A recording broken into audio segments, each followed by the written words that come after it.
Speaker sir, हजारों साल पहले हरियाणा में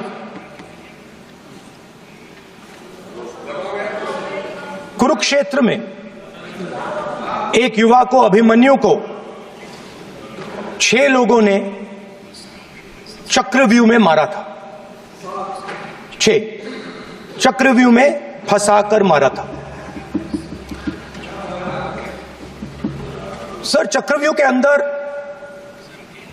डर होता है, हिंसा होती है, और अभिमन्यु को चक्रव्यूह में फंसाकर, ट्रैप कर 6 लोगों ने मारा। मैंने चक्रव्यूह के बारे में थोड़ी रिसर्च की और पता लगा कि चक्रव्यूह का एक दूसरा नाम होता है पद्मव्यूह, मतलब लोटस फॉर्मेशन। तो जो चक्रव्यूह होता है स्पीकर सर, वो लोटस के शेप में होता है, कमल के फूल के शेप में होता है। 21वीं सदी में सर एक नया चक्रव्यूह तैयार हुआ है स्पीकर सर, वो भी लोटस की शेप में है सर, और उसका चिन्ह प्रधानमंत्री जी अपनी छाती पर लगा के चलते हैं। सर, जो अभिमन्यु के साथ किया गया था, जो अभिमन्यु को चक्रव्यूह में फंसाया गया था, वही हिंदुस्तान के साथ किया गया है। हिंदुस्तान के युवाओं के साथ, हिंदुस्तान के किसानों के साथ, हमारी माताओं बहनों के साथ, स्मॉल बिजनेसेस के साथ, मीडियम साइज बिजनेस के साथ। सर, अभिमन्यु को 6 लोगों ने मारा था। उनके नाम द्रोणाचार्य, कर्ण, कृपाचार्य, कृतवर्मा, अश्वत्थामा और शकुनी। सर, आज भी चक्रव्यूह के बीच में 6 लोग हैं। सर, चक्रव्यूह के बिल्कुल सेंटर में, चक्रव्यूह में हजारों लोग होते हैं सर, मगर उसके बिल्कुल सेंटर में 6 लोग कंट्रोल करते हैं। तो जैसे उस टाइम 6 लोग कंट्रोल करते थे, वैसे आज भी 6 लोग कंट्रोल कर रहे हैं चक्रव्यूह को। नरेंद्र मोदी जी, अमित शाह जी, मोहन भगवत जी, अजीत दोवल जी, अंबानी और अदानी जी कंट्रोल कर रहे हैं। प्लीज, एक मिनट, प्लीज, नहीं सर, बोलने दीजिए। हाँ, आप बैठिए।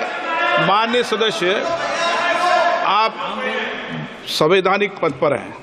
आपके कई माननीय सदस्यों ने यहां पर मुझे लिख कर दिया है कि जो माननीय सदस्य का सदस्य नहीं है उसका नाम नहीं लें। आपने लिख के दिया है। नो, आपने क्या, आप उसकी पालना करना चाहते हो? स्पीकर सर, गलत।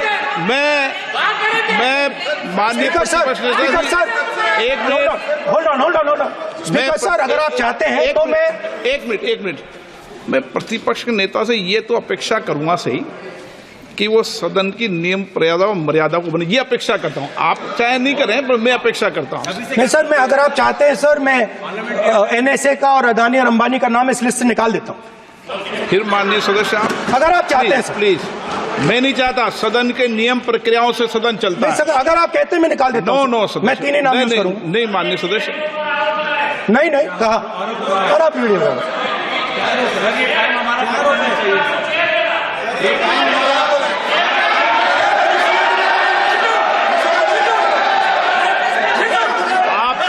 सब प्लीज, या आप समझाइए।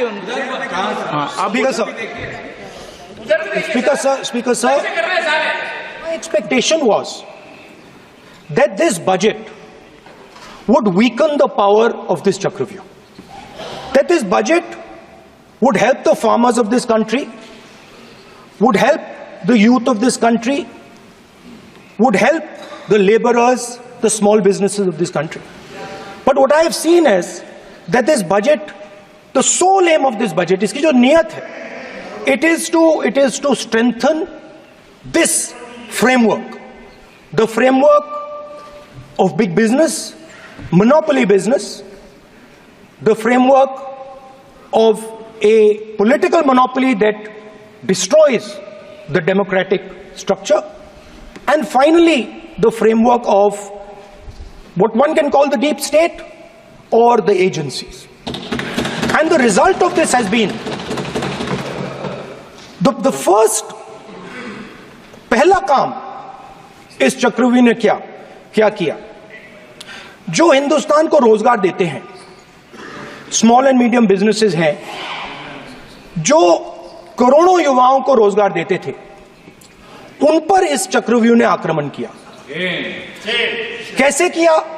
नोटबंदी, जीएसटी और टैक्स टेररिज्म। आप लोग आतंकवाद की बात करते हो, पूरे देश में अगर कोई भी व्यक्ति छोटा बिजनेस चलाता है तो रात को उसको फोन कॉल आता है इनकम टैक्स डिपार्टमेंट से, जीएसटी से, और टैक्स टेररिज्म का वो शिकार बनता है। इस टैक्स टेररिज्म को रोकने के लिए बजट में आपने कुछ नहीं किया है। तो टैक्स टेररिज्म के कारण, और ये जो आपकी नीतियां हैं, जो आपने कोविड के समय बड़े बिजनेसेस की मदद की और जो स्मॉल एंड मीडियम बिजनेसेस थे उनको खत्म किया, उसके कारण आज हिंदुस्तान के युवाओं को रोजगार नहीं मिल सकता है। बिल्कुल एक युवा को रोजगार नहीं मिल सकता है।